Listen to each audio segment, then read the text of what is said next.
Ahí estamos. Hola. Ahí estamos. Ahora sí estamos. Ahí dice Leandro. Muy bien. ¿Cómo andás, Fernando? Gracias, Leandro. Qué bueno verte a distancia. Sí. Después de tanto tiempo compartiendo bares en Rosario. Exactamente. El Segur, las reuniones del Segur. Sí. Bueno, eso tendríamos que hablar un día.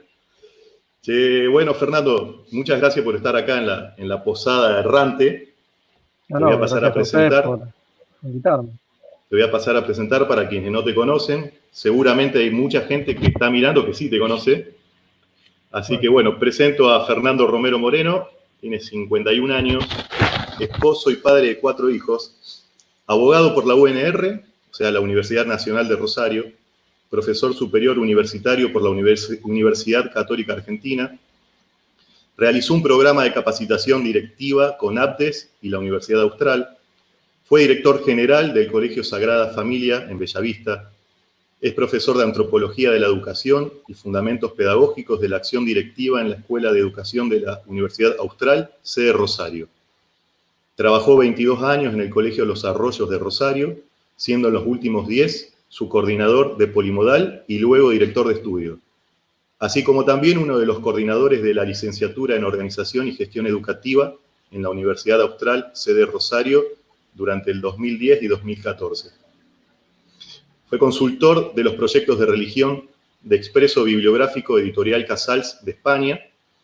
Tuvo 2 becas privadas para estudiar filosofía política, la primera con el doctor Eduardo Ventura en 1988 y la segunda con el doctor Héctor Hernández en 2005.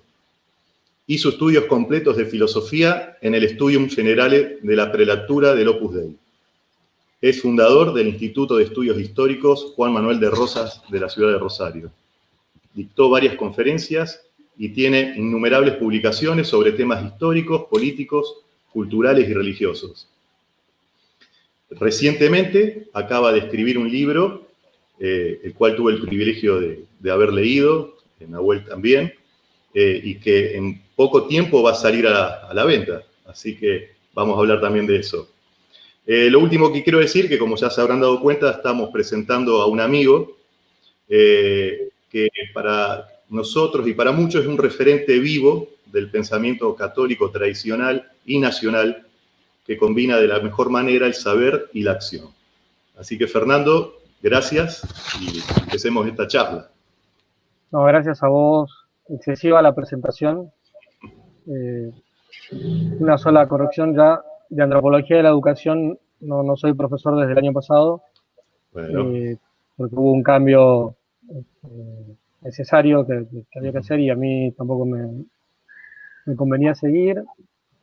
Y lo de innumerables publicaciones, no, las podemos numerar y te podría decir cuáles son. Bueno, pero muchas. Sí. Fernando, bueno, sí, contame. nos trae acá el tema de la Argentina, ¿no? Y para analizar un poco la realidad, hacia dónde vamos. Pero la verdad es que lo primero que te queremos preguntar es, ¿qué es la Argentina? ¿Qué pregunta? Se han dado muchas respuestas. Bueno, no sé, yo te voy a dar una visión de lo que he aprendido de mis maestros, de lo que he reflexionado yo. Creo que para hablar de la propia patria hay que conocer su historia, hay que conocer a su gente, hay que recorrerla, hay que patear la patria. Y como dice un amigo en Bellavista, hay que ponerse al hombro a la patria, para en todo caso después explicar un poco, no sé si se puede dar una definición.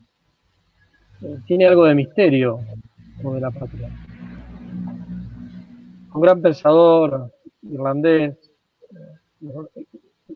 inglés, Edmund Burke, le gustaba decir que las naciones implicaban la unión de los antepasados con las generaciones presentes y las que están por venir.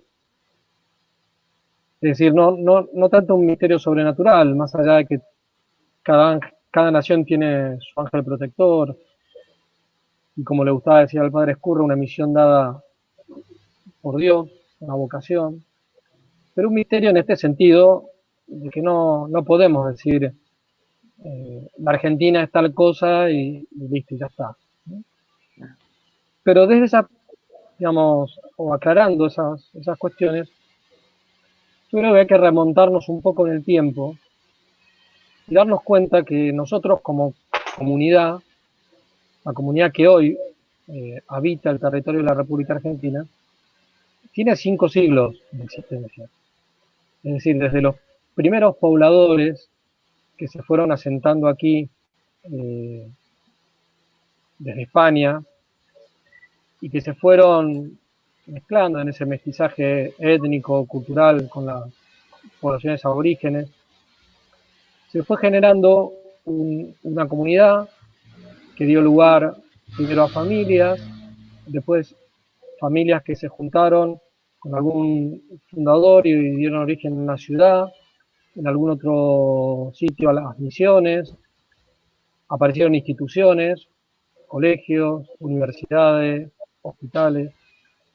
Esto luego tuvo una división política, fue creciendo, y no hay solución de continuidad entre aquellos primeros pobladores, de los cuales muchos argentinos son descendientes, y la comunidad actual, a la que progresivamente se fueron incorporando personas que venían de otras naciones, pero que también en un nuevo proceso de mestizaje, de alguna manera le dieron una forma nueva sin haber cortado con esas raíces. Sobre todo me estoy refiriendo a la gran inmigración, que fue mayoritariamente latina. Entonces la Argentina como nación independiente la podemos abordar tal vez a partir de 1816, pero una nación no sale por decreto. De hecho, ese año lo que se produce es la independencia de las Provincias Unidas de Sudamérica, donde estaba, por supuesto, el Alto Perú, y en cambio no estaba la provincia de Santa Fe, que estaba bajo, en ese momento, la confederación que había organizado Artigas. Pero podemos poner, si querés, de modo no muy arbitrario, 1816 como el año en el que empieza a caminar una comunidad que finalmente va a terminar dando lugar primero a la Confederación Argentina, a partir del Pacto Federal, de 1831, y luego, en 1853, con la Constitución, a la República Argentina.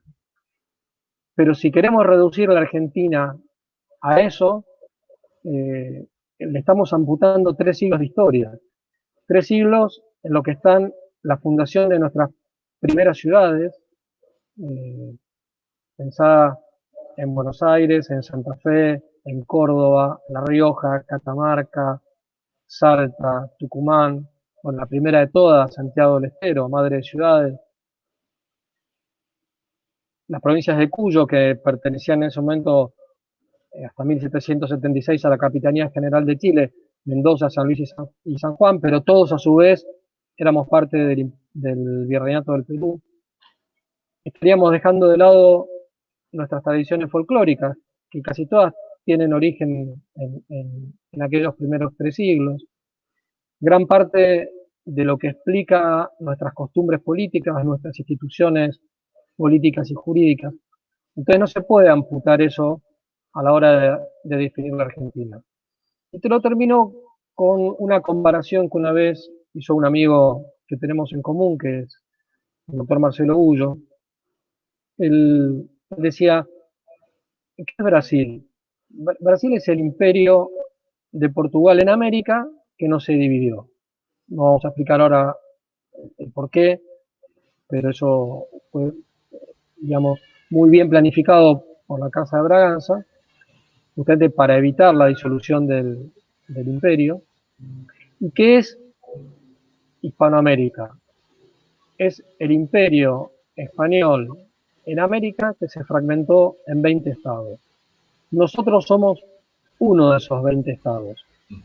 Por supuesto que después de 200 años tenemos nuestra propia historia, características que nos distinguen de nuestros hermanos uruguayos, bolivianos, paraguayos, chilenos, peruanos. Pero yo te diría que la Argentina es nuestra patria, pero está integrada en una patria grande que es Hispanoamérica, y a su vez en la madre patria, que es la hispanidad. Y son tres nociones que están relacionadas y que no se entienden una sin la otra. Y creo yo, y no solamente yo, esto también lo he aprendido de muchos de mis maestros, que no tenemos futuro como no tenemos tradición, pero no tenemos futuro pensando en la Argentina aislada del resto de las naciones que forman la hispanidad. No sé si con esto más o menos te digo Sí. algo. Sí, sí, Fernando, yo, perdoná, Leandro, que interrumpo, por ahí se responde, digamos, nuestra pregunta, pero también yo lo interrumpo y por ahí tal vez te saco del eje de lo que venías contando, una cuestión histórica, cuestión de nuestras raíces, de lo que nos une en el fondo, pero se me ocurre también, Fernando, aprovechar que te tenemos para preguntarte también, si bien saber de dónde venimos, es decir, cómo llegamos hasta acá en el estado en el que estamos hoy, preguntarte, me interesa eso, ¿qué pensás vos? Mira, causas hay muchas. En los procesos estos históricos, sociales, no se puede decir esta es la causa o la única. Tal vez hay alguna que sea principal. Eh, Evidentemente la ruptura con esa tradición en lo religioso, en lo cultural, en lo político, en lo jurídico, en lo económico, etcétera, tiene mucho que ver, ¿sí? Ahora voy a poner solamente un ejemplo que le gustaba mucho poner a don Julio Irasusta y que tiene que ver con la estabilidad política. ¿Por qué vivimos nosotros estos 200 años en digamos, en ciclos recurrentes de inestabilidad, pasos de oligarquía a populismo, de dictaduras a demagogias? En cambio, salvo la guerra civil y algún otro periodo más o menos complicado, Estados Unidos no le ha pasado eso. Cuando arrancamos casi con situaciones similares, tal vez nosotros con bastante más ventajas.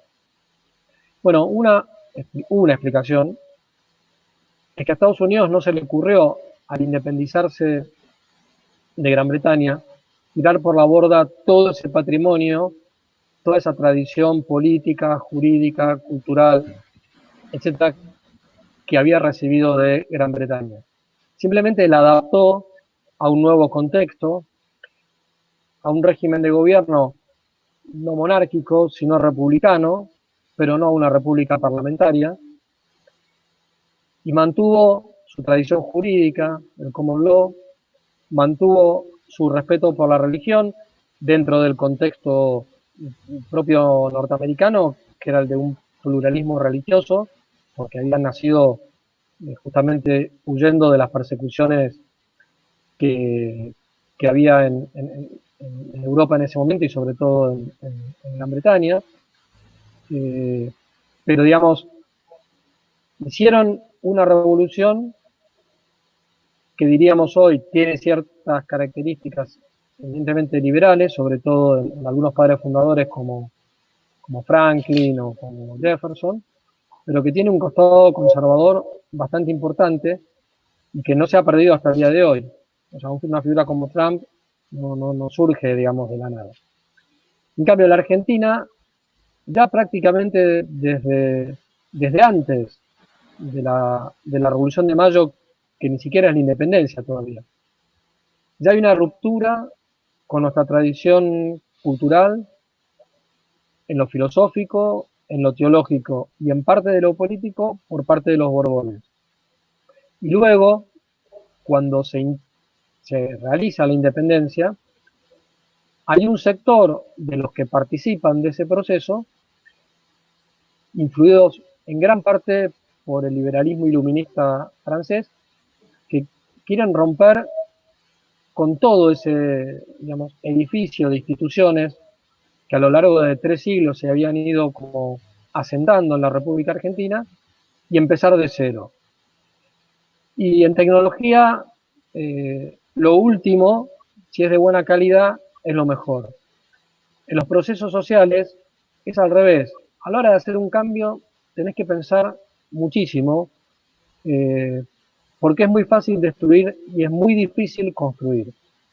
Bueno, nosotros llegamos acá porque hemos destruido mucho.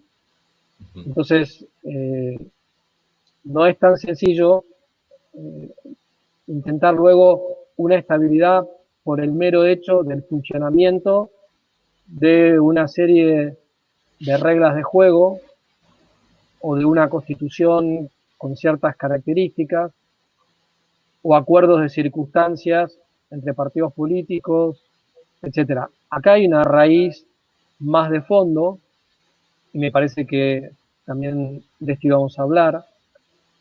La ruptura con la tradición tiene consecuencias gravísimas en cualquier comunidad.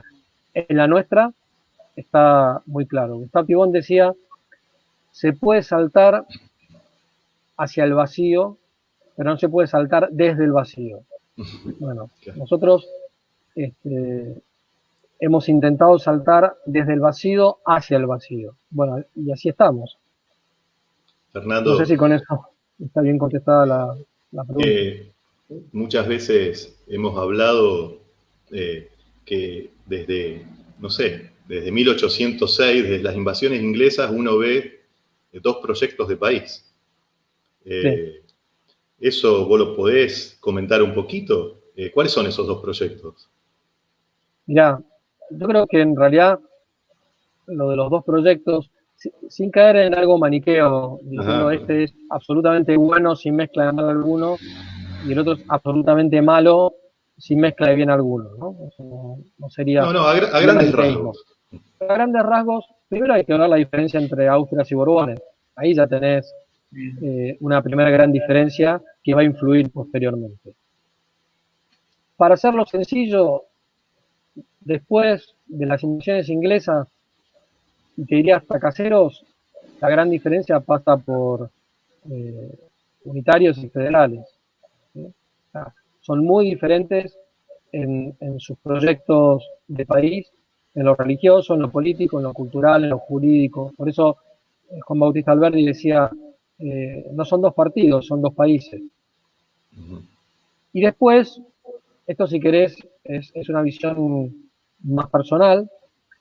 Creo que esa lucha, o esas 2 Argentinas, representadas por federales y unitarios, se traslada al interior de los 3 grandes movimientos políticos que explican la Argentina moderna. Es decir, al Partido Autonomista Nacional, a la Unión Cívica Radical y al Movimiento Nacional Justicialista. En los 3 movimientos políticos va a haber sectores que respondan a una tradición más conservadora, más católica, más nacional, y otra más iluminista, más progresista, más liberal. Y eso se puede ver con proyectos, con nombres de personas concretas, pero bueno, a diferencia de otras naciones donde que tienen un régimen democrático con un bipartidismo, donde uno es el Partido Conservador y otro es el Partido Liberal, con todas las críticas que podríamos hacerle a esto, pero que por lo menos está más o menos claro eso, en Argentina esa división se ha dado hacia adentro de las 3 grandes corrientes políticas. Por eso muchas veces tenés nacionalistas que se identifican con lo que fue sobre todo el federalismo apostólico o rosista, sí. Ciertos conservadores, ciertos radicales, ahora menos, pero en la época de Irigoyen, e incluso en algunos antipersonalistas, los hubo. Y en el peronismo, que tienen una coincidencia en el 80%, 75% de los temas, Y después, bueno, tienen sus diferencias. Y tienen más coincidencias entre sí que con los propios correligionarios, camaradas o compañeros de los movimientos políticos a los cuales pertenecen. Entonces la grieta, en este caso política, pasa por esos mismos movimientos. Y los gobiernos militares, a partir del momento en el que, digamos, del 30 al 83, de alguna manera reflejaron, digamos, de modo castrense, una vuelta de lo que había sido el Partido Autonomista Nacional, de nuevo, con sus dos corrientes. O sea, una cosa era Uriburu, otra cosa era Justo, una era Lonardi, otra era Aramburu, otra Onganía y Danuse, dejando de lado la Revolución del 43, que tiene características ya más peculiares, y el proceso de reorganización nacional, que también tiene sus características. Yo creo que de manera así como muy sintética, y sin haber entrado en detalle, lo de las dos Argentinas se ve por ese lado. Y después hay una ruptura social que, gracias a Dios, no es una lucha de clases. Pero tal vez hasta el comienzo de la democracia, o tal vez un poco después, tal vez hasta los 90, podríamos decir que había instintivamente un patriotismo bastante arraigado en los sectores populares, en algunos sectores de la clase media y en algunas familias patricias que habían conservado no solamente el honor de su apellido, sino también todos los valores fundacionales y tradicionales que les venían de generaciones. Y del otro lado había familias patricias o familias que se habían incorporado a la clase alta por cuestiones de enriquecimiento material y por refinamiento cultural, etcétera, pero que culturalmente se sentían ajenos realmente a la Argentina. Gran parte de la clase media que fue educada en esa misma mentalidad, y los sectores populares se fueron como marginalizando, ¿sí? Fuimos pasando del gaucho al orillero, del orillero a los obreros y campesinos ya enmarcados dentro de las características propias de una sociedad que se iba industrializando, a lo que actualmente podríamos decir en algunos sectores, no mayoritariamente todavía, es directamente lumpenaje o marginalidad. Es decir, sectores que están ya absolutamente corrompidos y que poco tienen que ver con esos gauchos que acompañaron a los caudillos o que apoyaron a San Martín, o que incluso tuvieron su participación, por ejemplo, en la fundación del Partido Autonomista junto a Alsina, o que acompañaron a Irigoyen, o que podemos hasta verlos, porque hay filmaciones, en lo que fue el 17 de octubre. Como ves, estoy hablando de distintas corrientes, con esto pueden sentirse identificados parcialmente personas de distintas extracciones, pero que tenemos los mismos valores. Ahora, del 83 para acá, ese sector más nacional, más, digamos, arraigado en nuestra tradición católica, o por lo menos más respetuoso de esa tradición y de la tradición hispano-criolla, ha ido como retrocediendo y se ha ido agrandando el proyecto, diríamos, más iluminista, sea en su versión liberal, sobre todo liberal al estilo francés, sea o tranquilizante en cualquiera de sus expresiones, y sobre todo la socialdemocracia, porque acá lo que realmente ha tenido más peso, sobre todo desde el punto de vista cultural, desde el 83 para acá, ha sido la socialdemocracia. Fernando, y vos hoy hablabas y nos comentabas, bueno, de alguien que me parece que también tiene una visión muy, muy similar a lo que nos estás contando, que es Marcelo Gullo. Él tiene una posición muy particular y él incluso al hablar de esto, de la hispanidad y de lo que nos une y de aquellas también aquellas cuestiones que nos desunen, él siempre hace referencia a esta especie de obsesión de Gran Bretaña, esa obsesión de exportar ideas, ¿sí? Pero puntualmente de exportar esto del iluminismo, el liberalismo que ellos no lo aplicaban hacia adentro, sino que lo exportaban hacia afuera con sus ideas.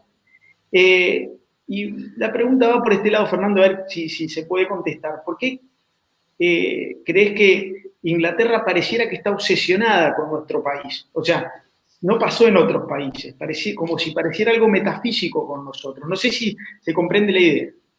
Sí, se comprende. Yo con Marcelo he charlado mucho de estos temas. Tenemos una enorme cantidad de coincidencias y también de diferencias. Pero bueno, son más las coincidencias, gracias a Dios. Y además es un gran amigo, lo mismo Inés, su mujer y sus hijos. Hay que hablar de Inglaterra en ese sentido a partir de la Reforma.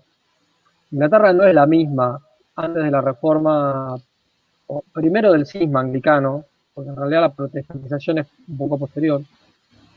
No es la misma Inglaterra, la anterior al cisma anglicano, que la posterior.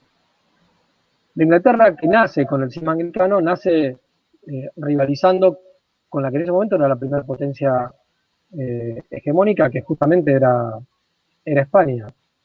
O las Españas, porque en realidad, si bien podemos decir que fue el primer Estado moderno, es el primer Estado en sentido lato de la expresión, porque en realidad era una federación de reinos, ¿no?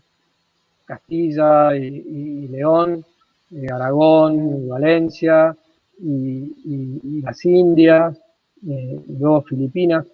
Eran reinos distintos, con ordenamientos jurídicos distintos, con fueros, con cortes diferentes. Era una unidad, la diversidad.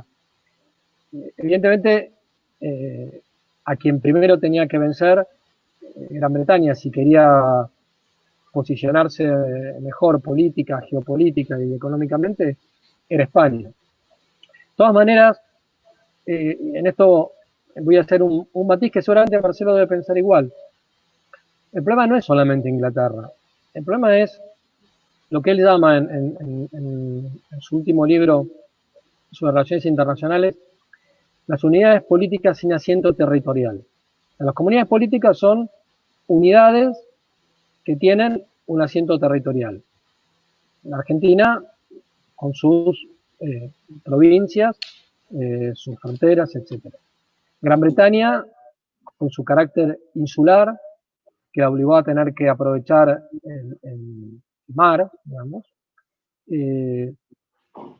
Pero en realidad, Inglaterra misma es víctima de una unidad sin asiento territorial a la que podemos llamarle como querramos, no sé, la oligarquía financiera internacional, la sinarquía, la élite globalista, démosle el nombre que querramos. Masonería. Pero que vienen, la masonería sí es una parte de eso. Con todo esto hay que tener muchísimo cuidado, porque de la verdad histórica al conspiracionismo amarillista, etcétera, hay un paso. Hay que tener mucho cuidado. Pero si lees la breve historia de Inglaterra de Chesterton, si lees Así aconteció la reforma de Belloc, o la historia de Inglaterra de Belloc, mucho más larga. Y después ves qué es lo que pasó con Estados Unidos, por qué se produjo primero la República de Cromwell, luego la Revolución Inglesa de 1688. Después, aunque habría que analizarlo con más detalle, la norteamericana de 1776, pero sobre todo la opción francesa de 1789. Hasta llegar a la situación actual, hay un hilo conductor que explica todo eso. Ahora, lo que no se puede hacer es simplificar ese hilo conductor. Por eso digo, Inglaterra tiene razones históricas y tiene razones geopolíticas para estar interesada en nosotros y, por ejemplo, mantenerse tan rígida respecto a su postura sobre Malvinas. Pero aquí no está actuando en este momento en la Argentina solamente Gran Bretaña. Ni siquiera tampoco Estados Unidos, que fue en su momento quien tomó el relevo. O sea, Inglaterra declina en su imperio, sobre todo después de la Segunda Guerra Mundial, y la posta la toma Estados Unidos. Y Estados Unidos, a lo largo del siglo XX y el siglo XIX, tuvo una intervención negativa muy grande en Hispanoamérica y también en Argentina. Pero ahora hay otro fenómeno. Ahora tenemos a China, tenemos a que esos grandes capitales transnacionales que en su momento estuvieron en Holanda, que después pasaron a Gran Bretaña, que luego fueron a Estados Unidos, hoy se están dirigiendo preferentemente hacia China. Digo preferentemente porque justamente al ir buscando maximizar beneficios, pasando por encima de las soberanías nacionales, de las tradiciones, de las religiones, de lo que sea, usan incluso a estas mismas comunidades políticas. La Gran Bretaña es una parte importante del occidente cristiano. Fue utilizada por lo que hoy llamamos la élite globalista. Sigue siendo utilizada. El duque de York es el gran maestro de la masonería, inglesa, ¿no? Lo mismo le pasó a Estados Unidos y probablemente lo mismo le pase a China. Y por eso también ha habido resistencia. Si uno estudia lo que han sido los movimientos que se han opuesto a este avance de la revolución anticristiana, podemos hablar primero de los jacobitas, o sea, los que se opusieron al reemplazo de la dinastía de los Estuardo en Escocia y en Inglaterra. Después tenemos a los que pelean en la Vendée en Francia contra la Revolución Francesa, y ahí hay una división, porque Napoleón se opone a Gran Bretaña. Entonces, que Napoleón es bueno y los ingleses son malos, o al revés, los ingleses son los buenos y Napoleón es el malo. No, la historia es más compleja. Es decir, dentro de esas élites también hay divisiones, cuando además lo que importa es el poder y el dinero, obviamente también entre ellos mismos se terminan pisando los talones. Bueno, y así podríamos seguir explicando qué pasó con los requetés en España, qué pasó con el federalismo apostólico en Argentina, qué pasó con los cristeros en México, o lo que Enrique Díaz Araujo llama los cristeros cubanos.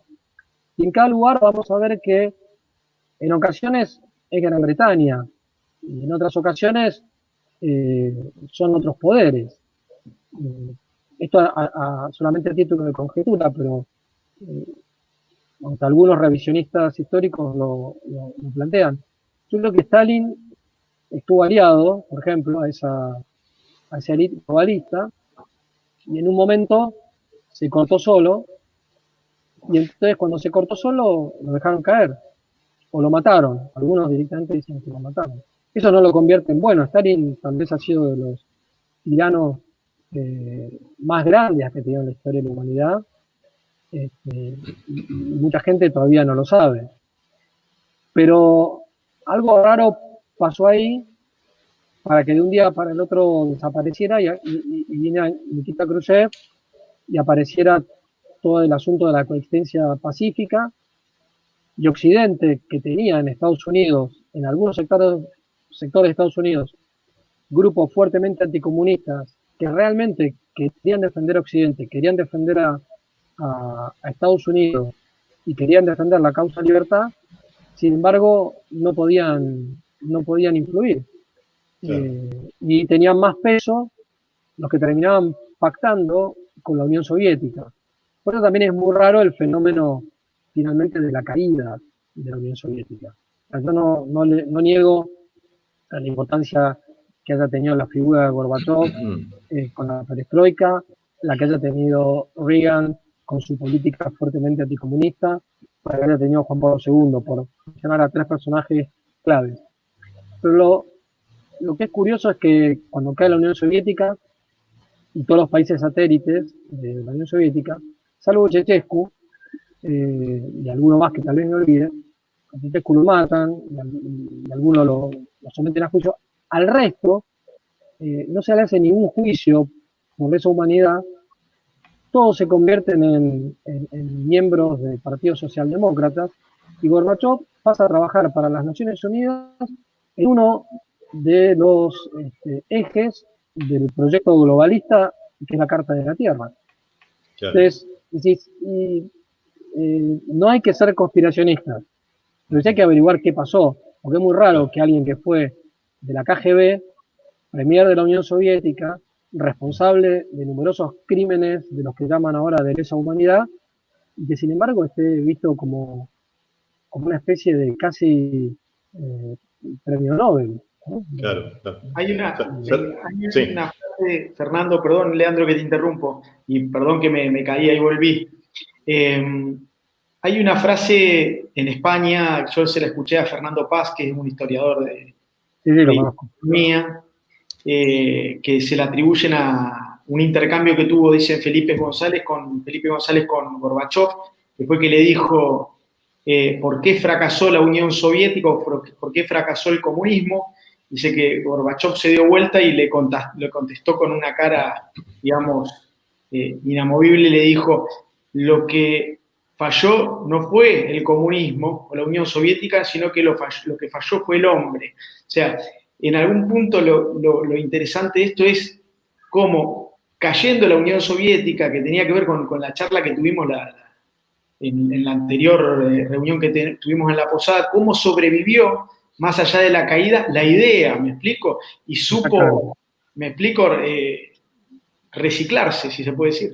Bueno, en esto tendrían que, digamos, hacerle un reportaje a un gran amigo, Pablo Martín Pozzoni, que es especialista en estas cuestiones, porque para hablar del marxismo hay que saber mucho para conocer las distintas tendencias, las distintas interpretaciones. Es cierto que lo que cayó fue la Unión Soviética, no cayó el comunismo. Por de pronto no cayó la izquierda cultural, que Pablo me dice que más que hablar de marxismo cultural es más propio hablar de izquierda cultural. Claro. Tampoco cayó China, tampoco cayó Corea del Norte. Y la revolución cultural, fruto de Gramsci, de la Escuela de Frankfurt, y de la mezcla de eso con el deconstruccionismo, la ideología de género, etcétera, que estamos viviendo, es una consecuencia digamos, de esa izquierda, dicho así de manera genérica o centro-izquierda. Y eso no solamente no perdió, eso ganó muchísimo terreno. Porque además levantan banderas que, como se sabe en psicopolítica, tienen un componente emocional muy grande, la igualdad, la justicia, la atención a los pobres, y además explotan algo que sí fue definido por el comunismo soviético en la década del 30, que fue estigmatizar al enemigo como fascista. Claro. Entonces, todo aquel que no esté de acuerdo con esto del progresismo, o con la ideología progresista, es fascista. No importa si se llama Pinochet, Menem, Trump, Ronald Reagan, o no importa. Es decir, Juan Pablo II. Uno sabe que las diferencias que hay entre esos personajes, o Benedicto XVI. Al decirle fascista a Benedicto XVI es no conocer ni la persona, ni los escritos, ni la historia de Benedicto XVI. Pero no importa, es fascista. Y ya con eso anulan la capacidad crítica de las personas que además están colonizadas mentalmente por los medios de comunicación. Eso está también bastante estudiado. Fernando, la izquierda explota eso. Una cosita. Entonces, en base a lo que dijiste recién, la historia no se puede analizar de manera matemática.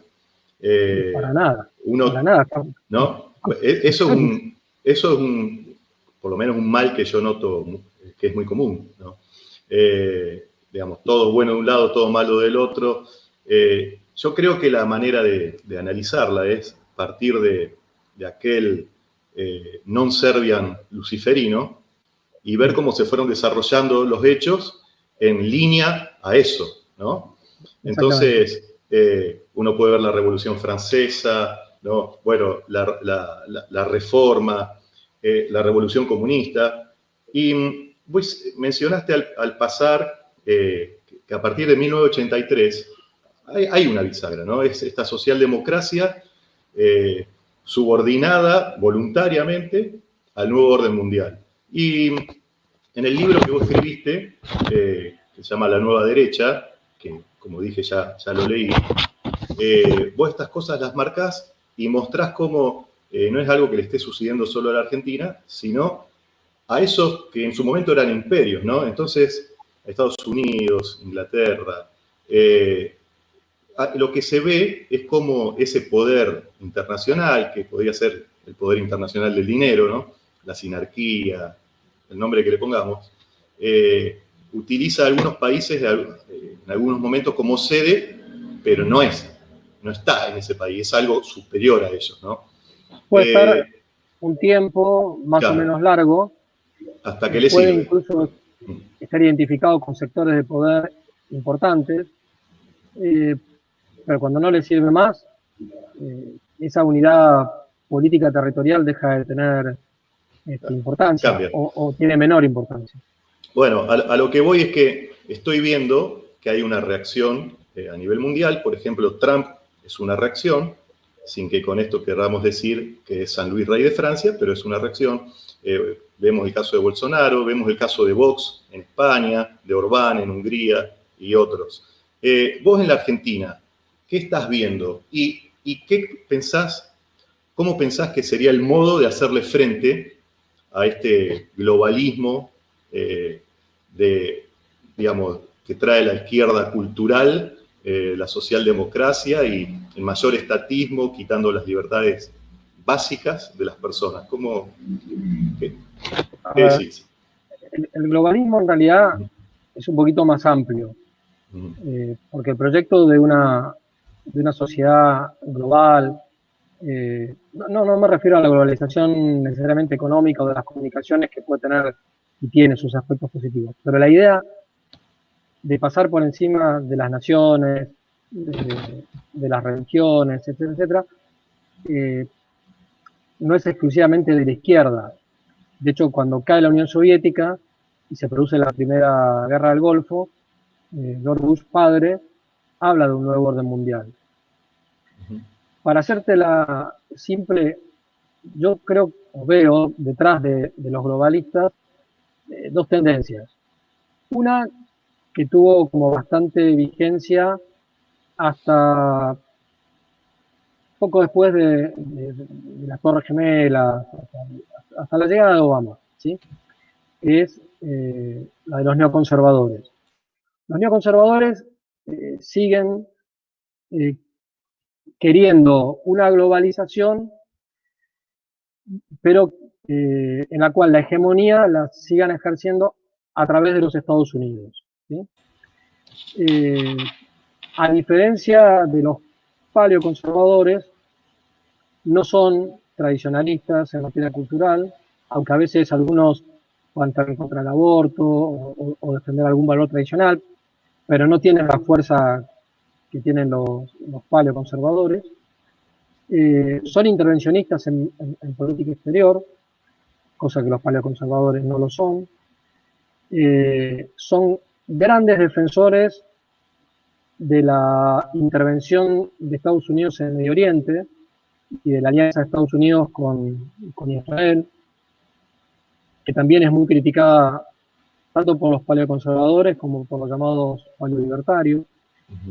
Entonces, esa es una tendencia, lo que también algunos llaman el Estado profundo, ¿sí? O sea, en Estados Unidos puede gobernar Trump, pero el Pentágono, la CIA, el FBI y otras agencias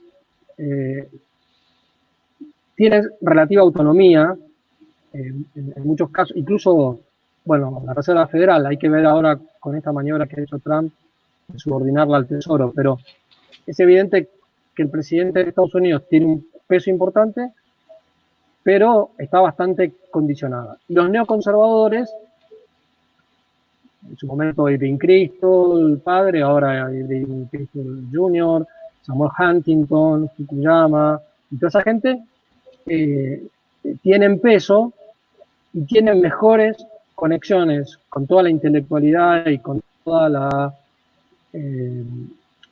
oligarquía financiera de la costa este de Estados Unidos que la América profunda, que los paleoconservadores, incluso que algunos sectores de lo que llamaba el Tea Party, etcétera, que son los que emergen en un primer momento históricamente con Nixon, muy poquito, pero algo tienen de poder allí, comparten el poder con los neoconservadores en la época de Reagan y tienen bastante más poder ahora con Trump, sin que esto signifique que lo tengan de manera completa y sin que se pueda dejar de especular con que algunas cuestiones que están pasando no puedan ser hechas por este sector para boicotear al gobierno de Trump. Digamos, la otra tendencia, que es la que sí a nosotros en este momento nos afecta más, pero en los 90 nos afectó más la de los conservadores, es la de la socialdemocracia, la del progresismo, etcétera, etcétera, que lo que buscan es una globalización hoy anclada en los organismos internacionales, sobre todo en las Naciones Unidas, que ha realizado una alianza con China muy interesante para ellos, que además en su momento fue financiada por estos mismos grupos cuando tenían más poder en Estados Unidos, los Rockefeller, Kissinger, etcétera, en la época de Nixon. Lo de China no es que crece así de golpe. Y esa otra ala es la que exporta de manera más violenta la ideología de género, la cultura de la muerte, la dictadura del relativismo, el garantismo abolicionista y todo esto que nosotros hemos sufrido largamente desde Alfonsín en adelante y con más fuerza a partir de los Kirchner y el gobierno de Macri incluido. Pero no hay que perder de vista esas dos tendencias. Bueno, y acá en la Argentina, ¿cómo hacemos frente, qué posibilidad tenemos de enfrentar a la socialdemocracia que está demoliendo absolutamente todo? Digamos, ¿qué posibilidades? Yo leí que en tu libro, algo que comparto, ¿no?, que es indispensable la unión entre los sectores que creemos en que hay que respetar ciertos valores, la tradición, una visión trascendental de la persona, ¿no?, basado en principios cristianos. ¿Pensás que se puede lograr? Sí, yo creo que si la batalla es cultural, esa batalla hay que seguir dándola. En ese sentido, creo que en la Argentina se la ha dado y se puede mejorar. Pero vos y yo somos testigos de que desde Alfonsín en adelante, yo más que vos, yo soy un poquito más viejo, eso se ha intentado. Lo que no se ha hecho, en cambio, tal vez de la mejor manera, es la batalla política, ¿sí? Por internas, por distintas visiones acerca de lo que se puede conseguir dentro del sistema democrático moderno. Yo personalmente creo que, obviamente, lo más importante es la restauración religiosa y la batalla cultural, pero también hay que intervenir dentro del sistema democrático moderno, dentro de los espacios de poder que se puedan, por supuesto respetando la ley natural y sabiendo que el fin no justifica los medios y teniendo en cuenta todo lo que hay que saber acerca de este tema para no convertirse en maquiavélicos, pero hay que meterse. Y si no podemos en este momento exigir un máximo, aspirar al máximo tenemos que seguir. Pero si no podemos exigirlo inmediatamente, porque, como creo que alguna vez te decía, me toque aliar, o sea, los enanos se tienen que aliar con los hobbits se tienen que aliar con los hombres se tienen que aliar con los magos, pero resulta que hay un mago que es un traidor, y qué sé yo. Claro, pero enfrente tienen a Sauron y tienen a los orcos. Entonces, cuando a veces hay gente que entra con demasiados pruritos en temas que son opinables, o con demasiada advertencia, en cuestiones en las que tienen razón, pero que inmediatamente no tienen mayor relevancia, lo único que hacemos es retroceder.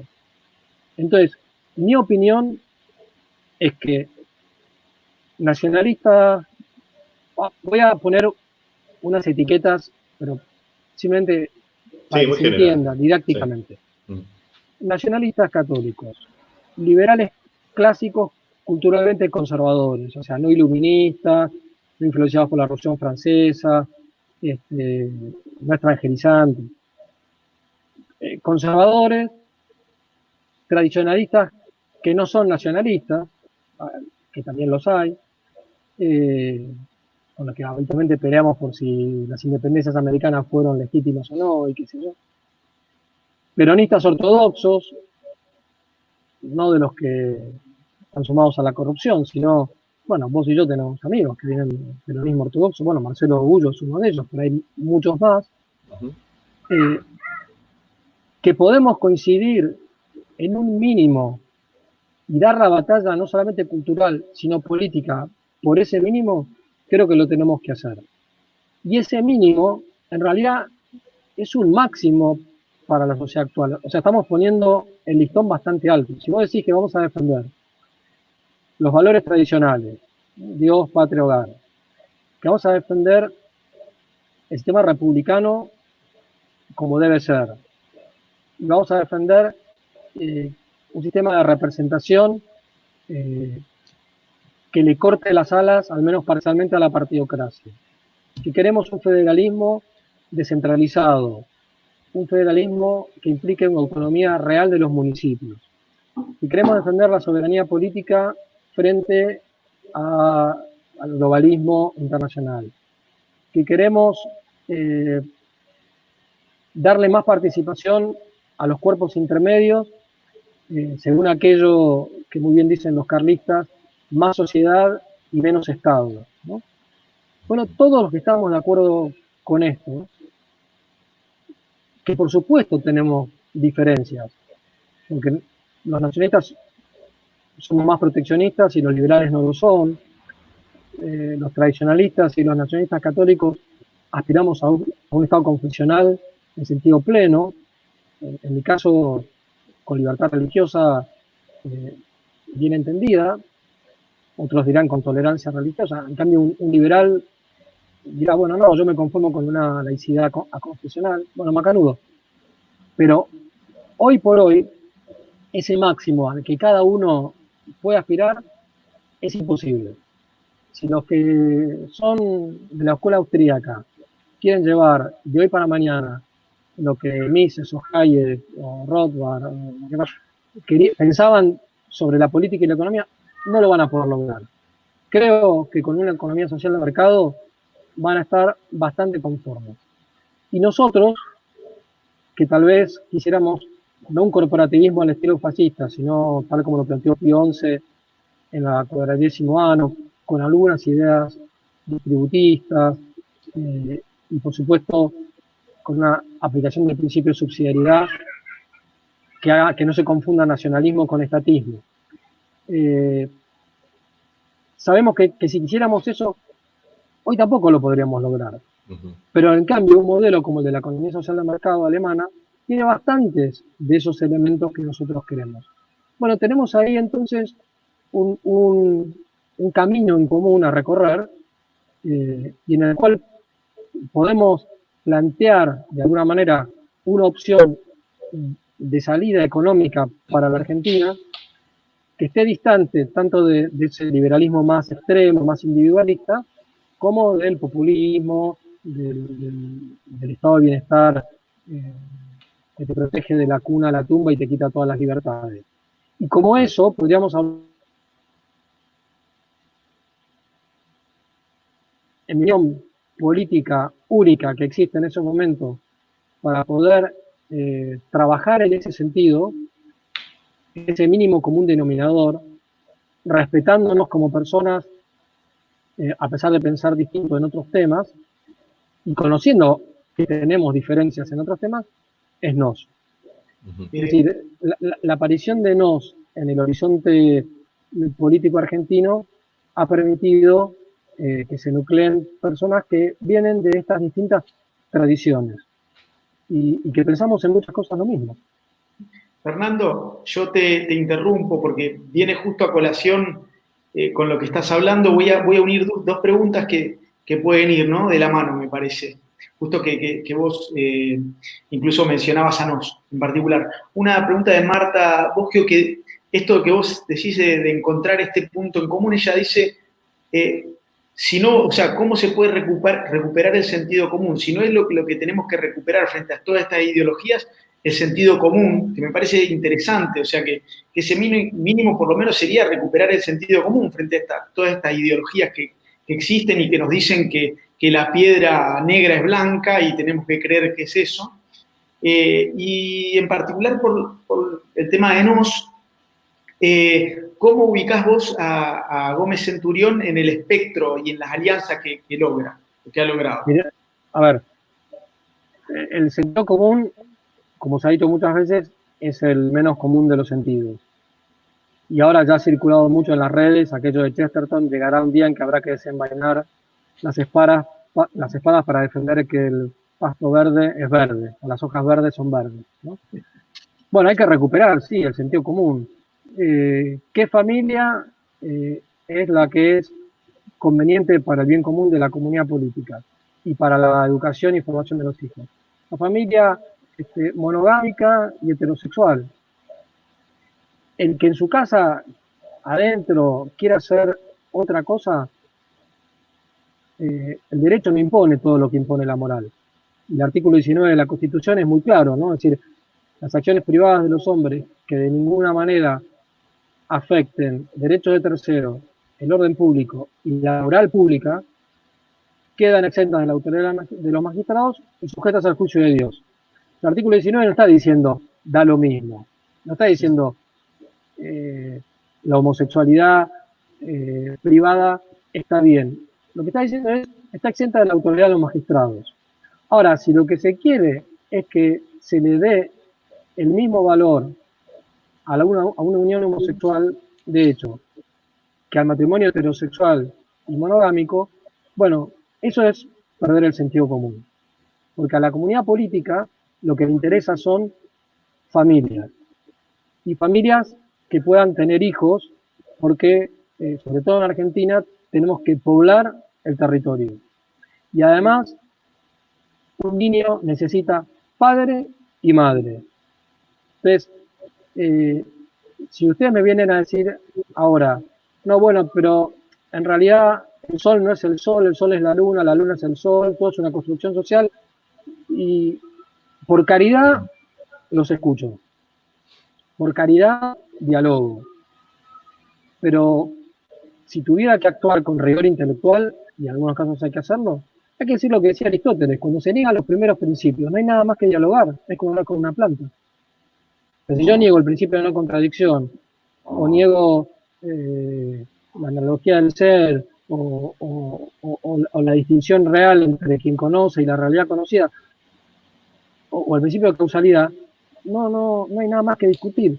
Y la ideología de género y todas estas, digamos, modas que están por todos lados, son la negación del sentido común. Entonces, yo lo estoy diciendo tal vez con palabras un poco más técnicas, pero hay que decirle a la gente que se anime a decir las cosas como son. Es decir, un niño necesita papá y mamá. No, eso es discriminación. No, eso no es discriminación. O no es una discriminación injusta. Yo tengo amigos y una gran cantidad, o sea, la gran mayoría de la humanidad que no es amiga mía. Primero, porque no podría serlo. Pero segundo, porque ni ellos tienen ninguna obligación de que yo sea su amigo, ni yo tengo derecho a hacerlo. ¿Me están discriminando? No, uno elige. ¿Y esa elección es injusta? No, no es injusta. Entonces, a la gente a que se anime a defender el sentido común como pueda, en el ámbito de la familia, en el ámbito de la política. Lo que es robar, ¿sí? No lo podemos disfrazar. ¿Se acuerdan? En la época de Menem se hablaba de desprolijidades. No, desprolijidades no, son delitos, ¿sí?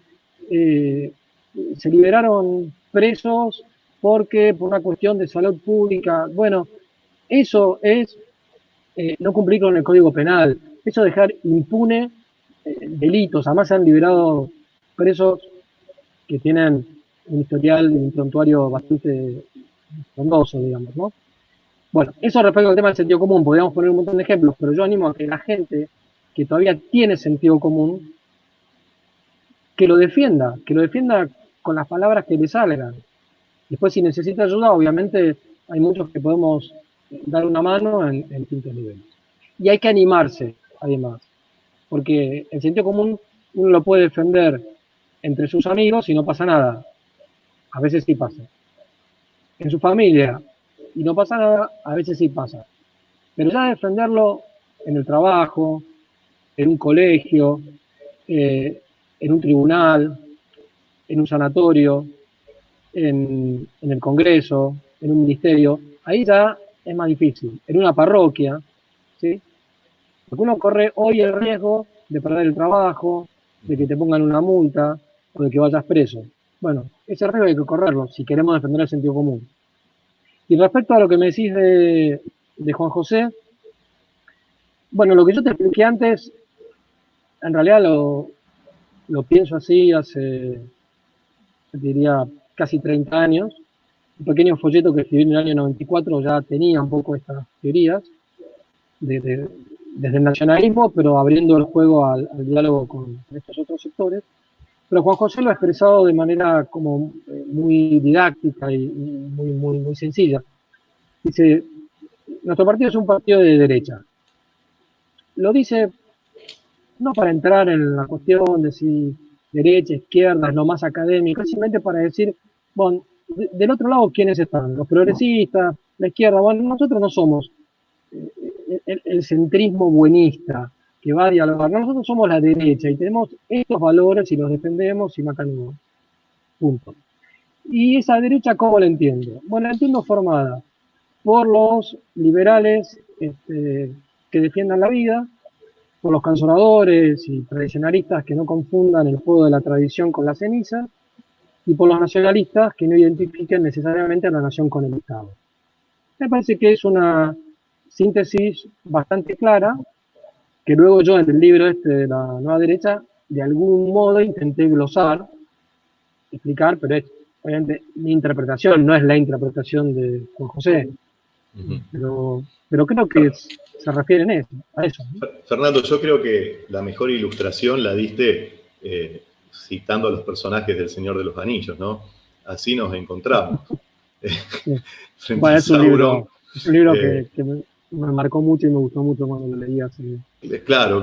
Bueno, mira, nosotros ya cumplimos 1 hora conversando y no queremos extendernos mucho, pero al final la idea es hacerte algunas preguntas más personales, no de chismosos, sino para que vos compartas con quienes están mirando cosas que son interesantes, que están hechos bien. Por ejemplo, una de las preguntas eran, ¿qué libros a vos te habían marcado? Bueno, acabas de decir que El Señor de los Anillos te ha hecho mucho bien. El Señor de los Anillos me hizo mucho bien y lo leí en el año 85, cuando muy poca gente sabía en Argentina quién era Tolkien. No lo digo como mérito personal porque me lo recomendaron y tuve que pasar dos meses casi en cama por una operación y bueno, me lo devoré.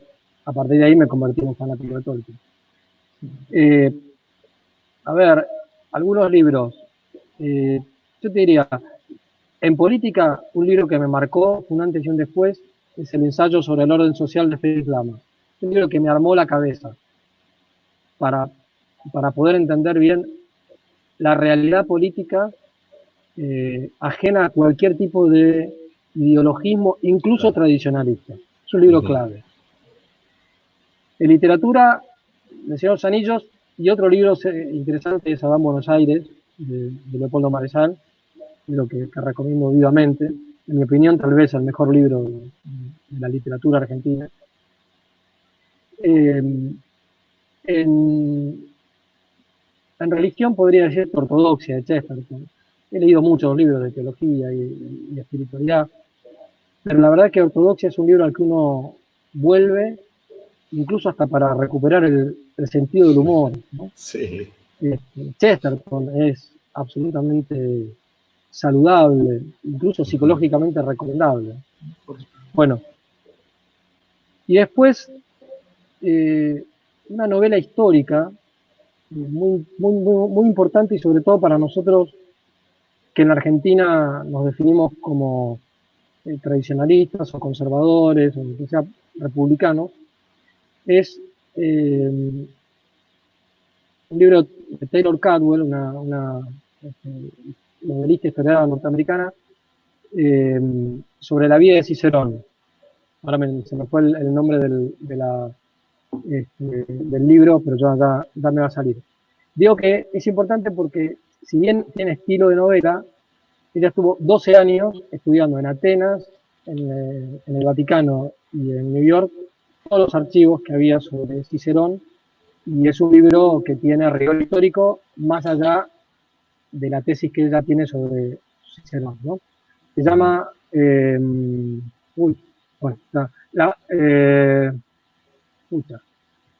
bueno, ven, esto pasa cuando uno pasó los 50 años, ¿no?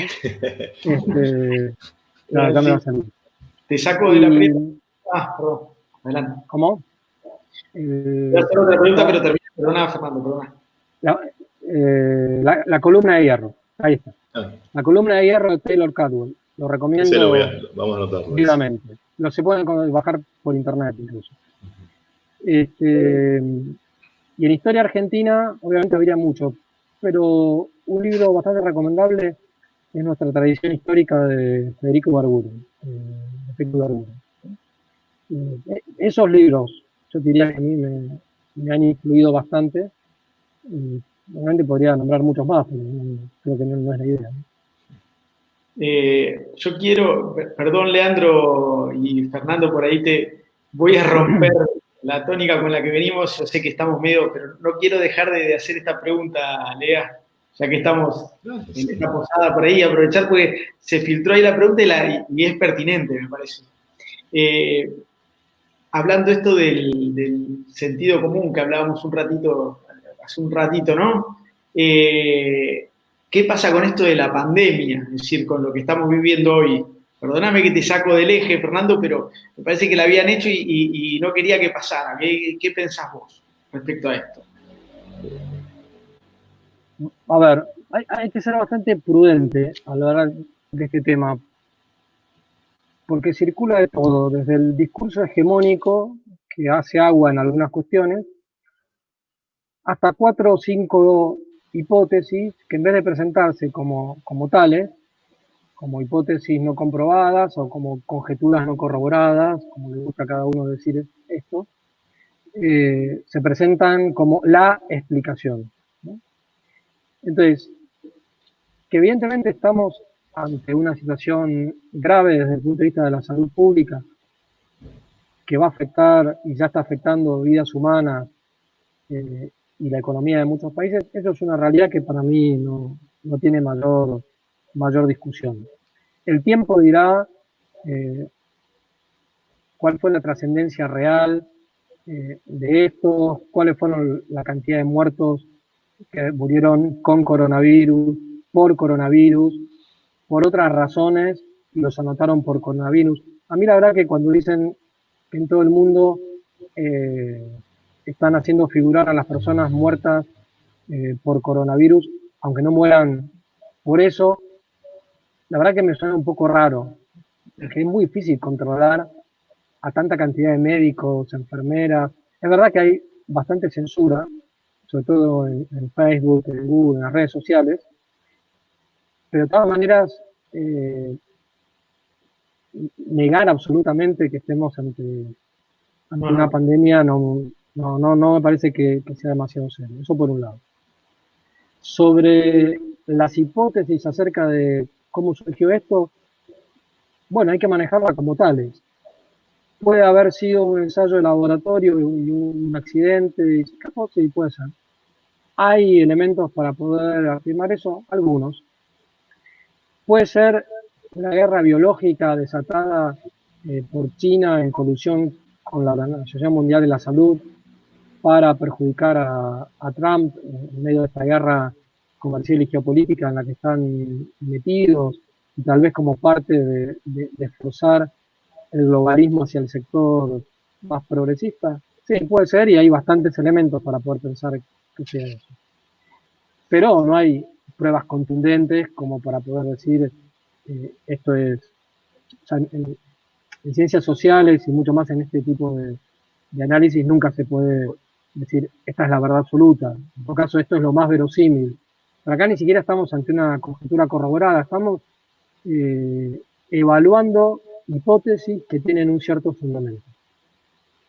La otra puede haber sido el Estado profundo, pueden ser los neoconservadores que lo quieren boicotear a Bush y meterlo en un conflicto con China, y fueron ellos los que enviaron este virus y están detrás de... Podría ser, también hay elementos para poder pensar en eso. ¿Se puede absolutizar esto? No. No, porque no hay pruebas. Y he escuchado digamos, a personas de uno y otro lado, y la verdad es que cuando se ponen en posturas absolutistas me parece que es poco serio científicamente. De lo que sí estoy seguro es que esto haya sido inducido o no inducido, no importa por quién, sí está sirviendo para los globalistas, para el orden mundial, para hacer un ensayo de control global de la población excelente. Porque han logrado meter adentro de sus casas a casi todo el planeta, atemorizarlos, y que entre nosotros mismos, gente que pensamos de modo similar, muchas veces no sepamos exactamente qué es lo más prudente hacer en cada cuestión. Porque uno dice, bueno, yo me animo y si total me contagio no pasa nada. Bueno, pero resulta que no, yo me puedo animar, pero no puedo contagiar a mi mujer o a mis hijos o a mis padres. Y otros que dicen, bueno, no, para mí no hay ningún peligro de contagio real tomando estas medidas. Y si entre nosotros, que pensamos de manera similar, existen estas dudas, creo que un sano escepticismo en este sentido hay que tener. Pero lo que sí hay que defender a capa y espada, que no censuren las opiniones disidentes, que no restrinjan libertades que son fundamentales y que no tienen ninguna justificación. No tiene ningún sentido que se pueda ir a un supermercado cuidando 2 metros de distancia y pasando de a uno, y que no se pueda hacer lo mismo para recibir la comunión. En el supuesto caso de que ir a una misa donde haya 15 personas con barbijo y distancia de 2 metros también se considere peligroso, que yo creo que no lo es. Vamos a suponer que lo fuera, pero lo de repartir la comunión y que la gente se pueda confesar, bueno, ahora han permitido la apertura de los templos, pero para que la gente vaya a rezar y se pueda confesar. Lo de la comunión, no sé, no lo han dicho. Y acá parece que hay que pedirle permiso al gobierno. En realidad, para estas cosas no hay que pedirle ningún permiso al gobierno. En un caso, si después el gobierno considera que estamos extralimitándonos en el ejercicio de un derecho, nos dirá lo que nos tenga que decir.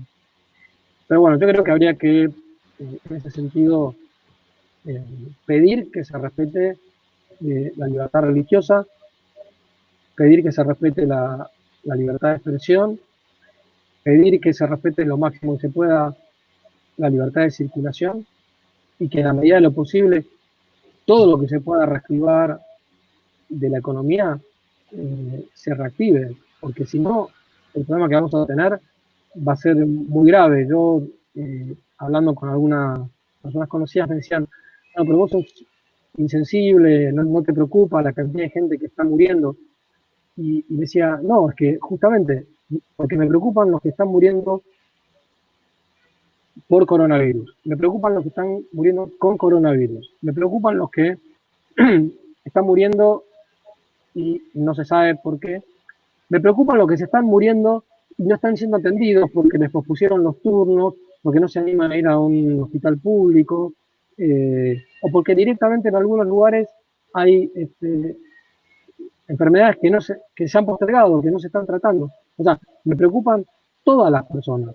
Y en este momento está tan focalizada la cuestión y todos los medios de comunicación actuando, digamos, como si fuera un coro en la misma dirección, que todo esto otro pasa desapercibido y de nuevo, con la manipulación mediática lo que se hace es que a cualquiera que se le ocurra dar una versión distinta, enseguida se lo tacha de egoísta, individualista, neoliberal, conspiranoico, fascista, o bueno, no sé, lo que a cada periodista se le ocurra. Incluso está empezando a haber problemas entre la misma ciudadanía, entre los mismos vecinos. Se empiezan a considerar enemigos mutuamente. De estos soy testigo de 2 o 3 casos que me tocan bastante de cerca. Supongo que lo mismo está pasando en otros lugares.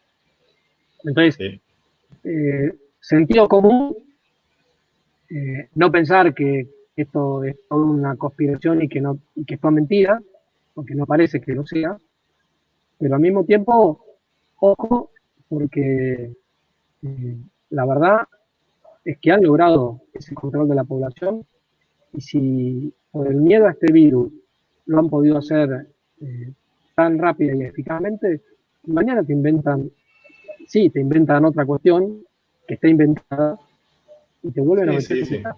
Entonces es peligrosísimo, desde ese punto de vista es peligrosísimo. Fernando, vos sabés que, bueno, ya el tiempo se está acabando, ya nos pasamos en realidad. El tiempo es tirano, nunca pensé que iba a decir esta frase. Pero bueno, tenemos que terminar. De todas maneras, nos vamos a volver a ver porque sos parte del curso del orden natural. Tenés ahí unas unidades. Así que, bueno, yo por mi parte agradecerte, como siempre, me gusta mucho, aprendo mucho con vos y podríamos estar hablando, como lo hemos hecho, muchísimas horas. Así que, bueno, te mando un saludo. 25 años viviendo en Rosario no fueron en vano. Bueno, acá te mando un saludo y por supuesto el saludo de todos los amigos de Santa Fe también. Bueno, lo mismo para todos los de... Un saludo, Fernando. Leonardo Castellani, Nahuel, para sus familiares, para todos los amigos de Santa Fe y el resto del país y de otros países que tal vez estén en este momento conectados y que estamos detrás de la defensa de estos valores. Bueno, Fernando, gracias entonces. Gracias. Ahora sí. Fernando, muchas gracias. Nos vemos otro día. Nos vemos. Adiós. Adiós. Adiós.